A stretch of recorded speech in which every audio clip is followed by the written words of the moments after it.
Ang haba ng process. Inequalities din, okay, yung ibang maikli lang naman. So, sagutan na natin to. At tandaan nyo lang din, kapag dating sa inequalities, syempre, merong dalawang types. Pwedeng L, pwedeng Q. Ano yon? Ano yung mga types? Parang equation lang din yan, di ba? Merong linear equation, and normally, meron ding quadratic. Okay? So, may matatouch tayo dito na linear inequalities, merong quadratic inequalities. Lover's quarrel daw. Okay? Sabi daw letter A. O sige, pakita natin bakit letter A. Kapag linear, madali lang yan. Ha? Mas madali yan.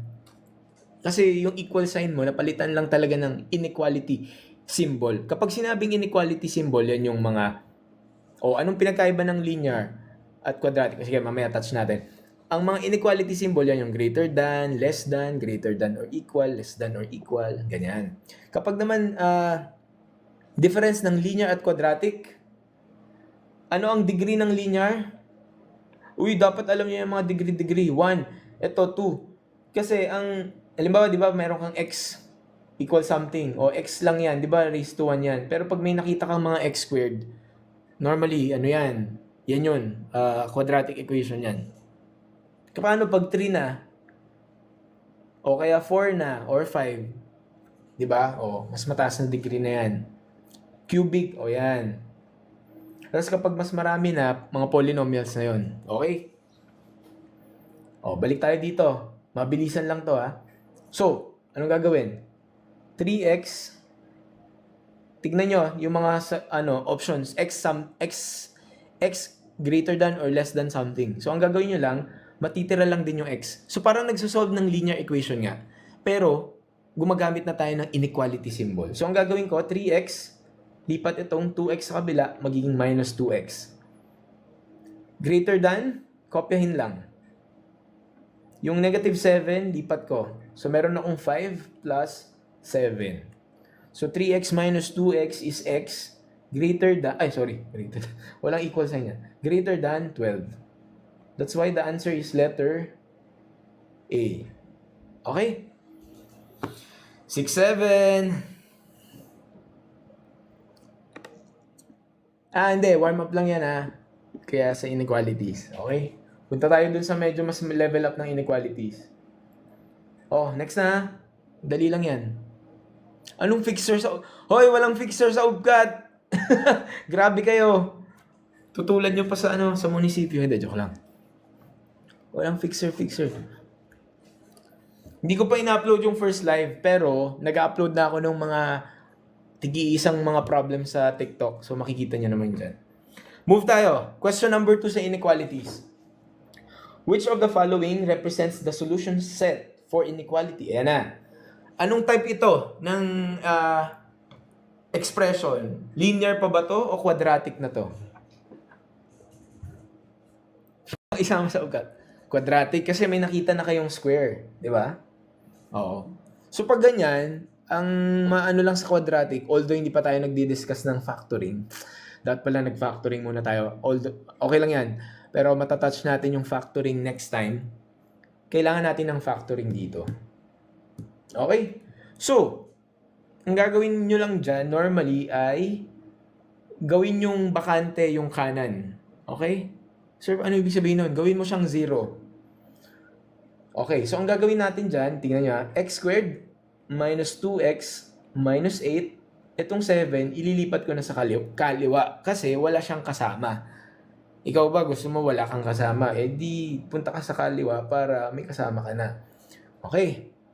Tapos, solve na natin yan. Nagkakaroon ako ng x squared minus 2x minus 15 greater than 0.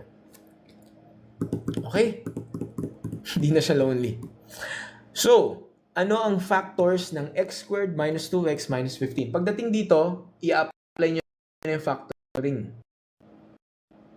Factoring, isip kayo, ito, kopya lang Isip kayo ng, di ba x squared to? So, kung x squared yan, matik, ano to?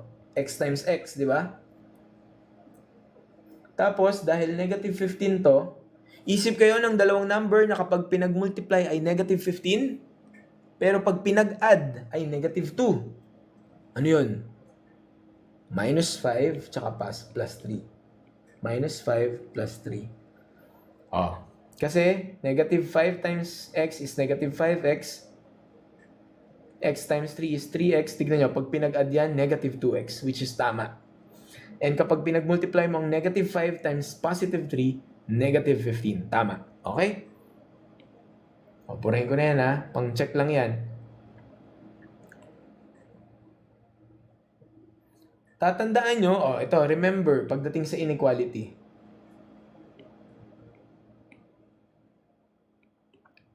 Remember,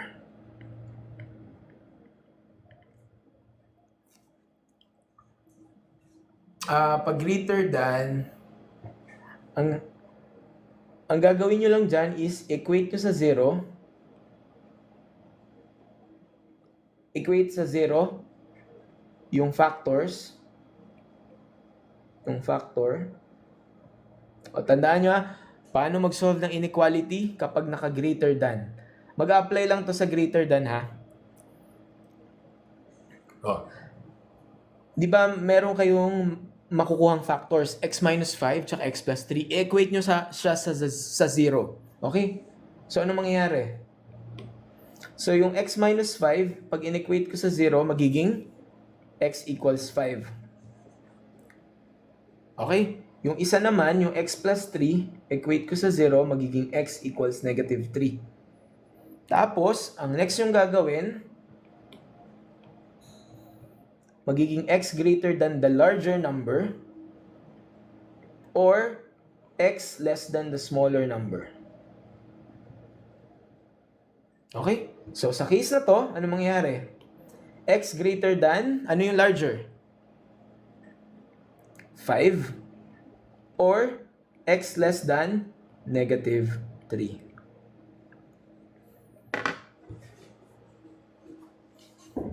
Nakuha?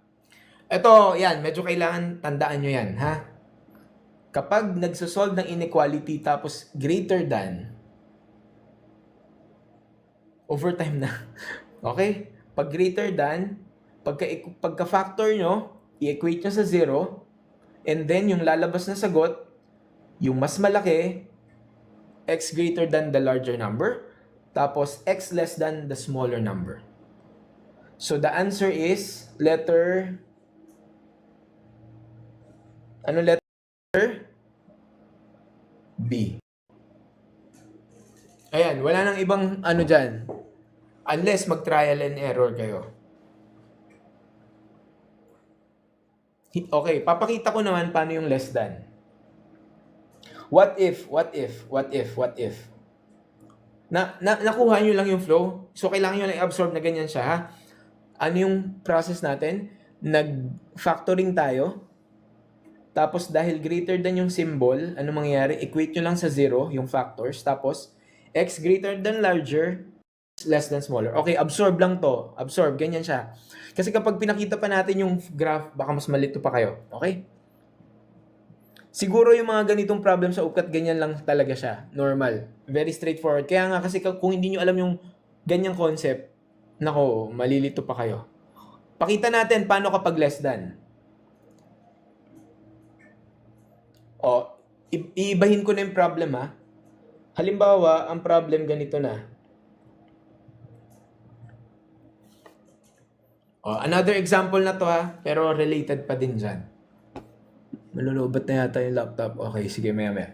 So, magkakaroon ako ng x squared minus 2x minus 8 minus 7 pa rin, less than 0. Again, laging 0 sa kanan. Solve mo naman problema ko sa buhay. Okay? So, ano mangyayari dito? Ganun ulit. X squared minus 2x minus 15 less than 0. Di ba kanina alam na natin yung factors, di ba? So, ganun lang din. X minus 5, x plus 3. Less than 0. Okay? O, ano yung reminder dito? Etong reminder na to, applicable dyan. So, equate ulit sa 0. O, so, hindi naman kayo mahihirapang magsaulo. Same pa rin. O, dito lang mag-iiba na. So, anong masosolve nyo dyan? Di ba, ang masosolve mo dyan, x equals 5 pa rin, tsaka x equals negative 3 pa rin. Pero, ano nang tatandaan mo? Applicable naman ito kapag less than or equal. Ang mangyayari ganito naman, smaller number, less than yung variable, less than larger. Ito na yung ifa-follow nyo. So, ito naman yung sasauluhin nyo. Sauluhin nyo to ha. So, ano magiging sagot dyan? Sige nga, pag in-apply nyo yan, ano magiging sagot dyan? Alin ang smaller sa negative 3 at 5? Siyempre, ito hindi ko ipapodcast. Grabe naman. So, smaller, ano yung smaller? Yung negative 3 o yung 5? Yung negative 3. So, negative 3, sundan lang yung pattern, less than x, less than the larger, which is 5. Okay? Absorb yan. Absorb. Oh, binigyan ko na kayo isang problem pero 2 examples na kagad dyan. Wait lang. Pag equal, hindi na yung inequality, di ba? O, tandaan na, pag greater than, ito. Kapag less than, ito ang format. O, absorb na. Hoy, ano yan? Gets. Smile. Uwi na. 9:30 na. Grabe na. Gabi na. Okay, move tayo ha. Move tayo sa compound. So compound inequality. So inequality pa rin pero may absolute value.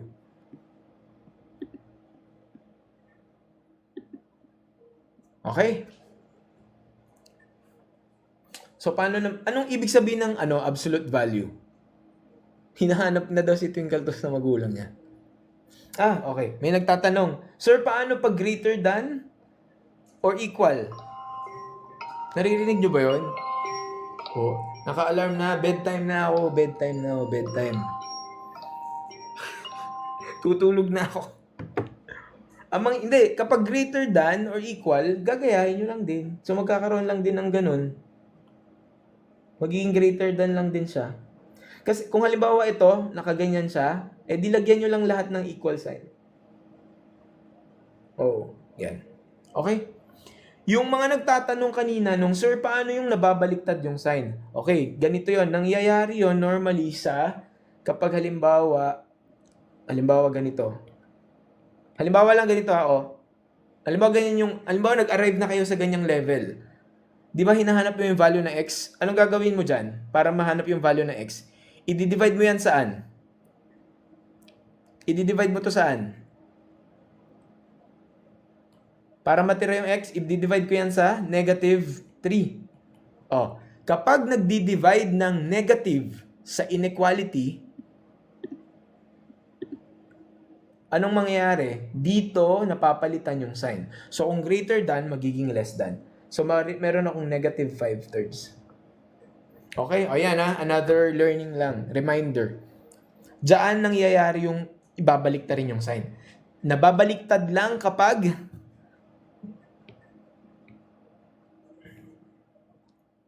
baliktarin kapag nag-divide sa negative. Yan. Okay? Okay? Goods tayo?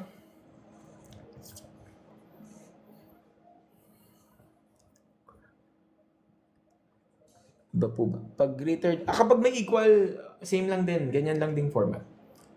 Okay, next tayo. Next. Bedtime na natin. Sumasakit na ulo mo. Sumasakit na rin babewang mo. Okay. Topic, tayo? Ito, solve this inequality. Ayan, pag may absolute value, anong concept ng absolute value?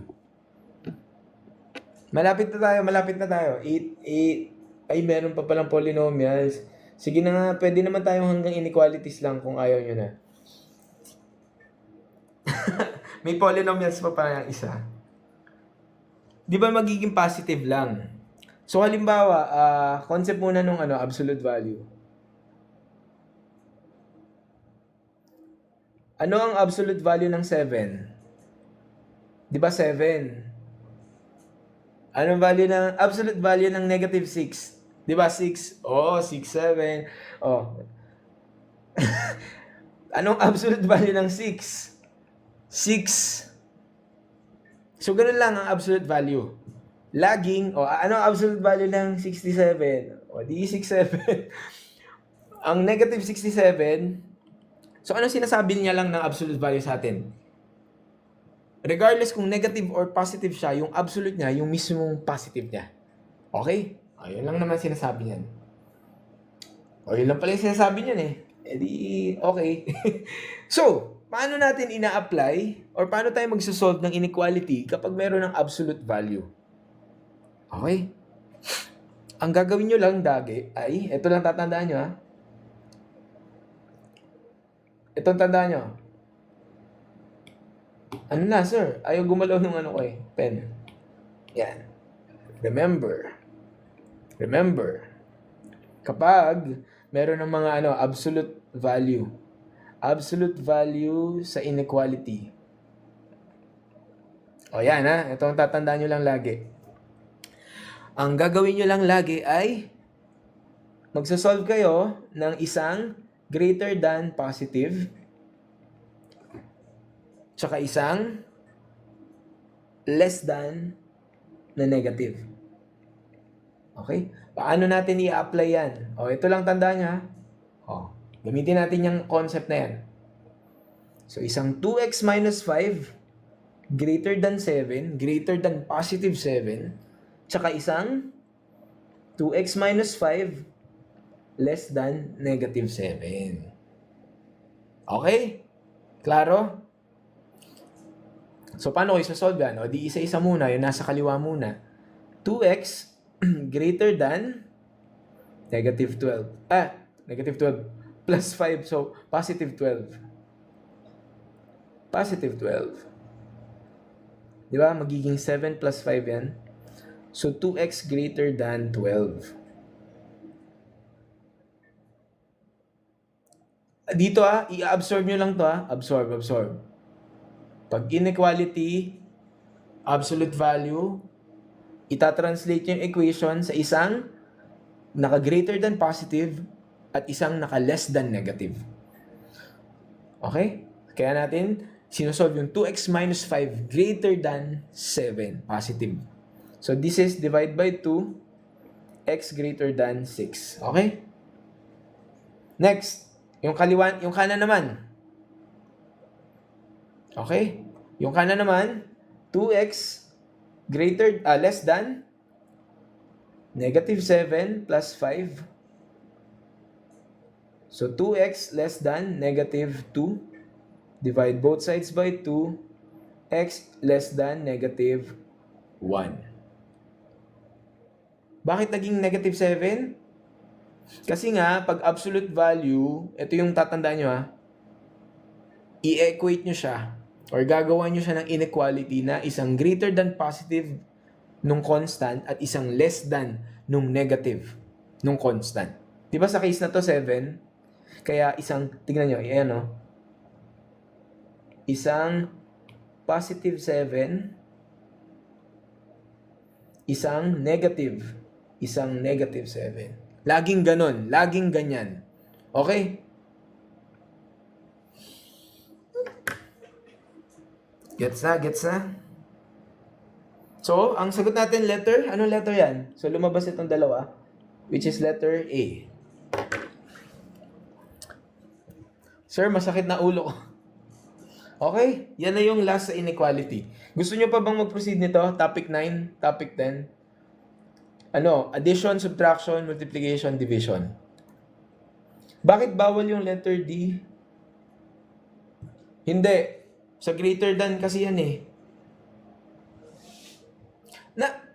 Na-recognize nyo ba? Hawig siya dito. Diba? Kapag yung sinasagutan is positive, ito yung format tingnan nyo. X greater than larger, X less than smaller. Tingnan nyo to. Diba? Parang X greater than larger, 6. X less than the smaller. Pero kapag naging negative yan, yung absolute value, ito na yung format na ipa-follow nyo rin. Smaller, less than x, less than larger. Okay? Nagigets ba? Sir, bakit hindi nag-flip? Bakit hindi nag-flip?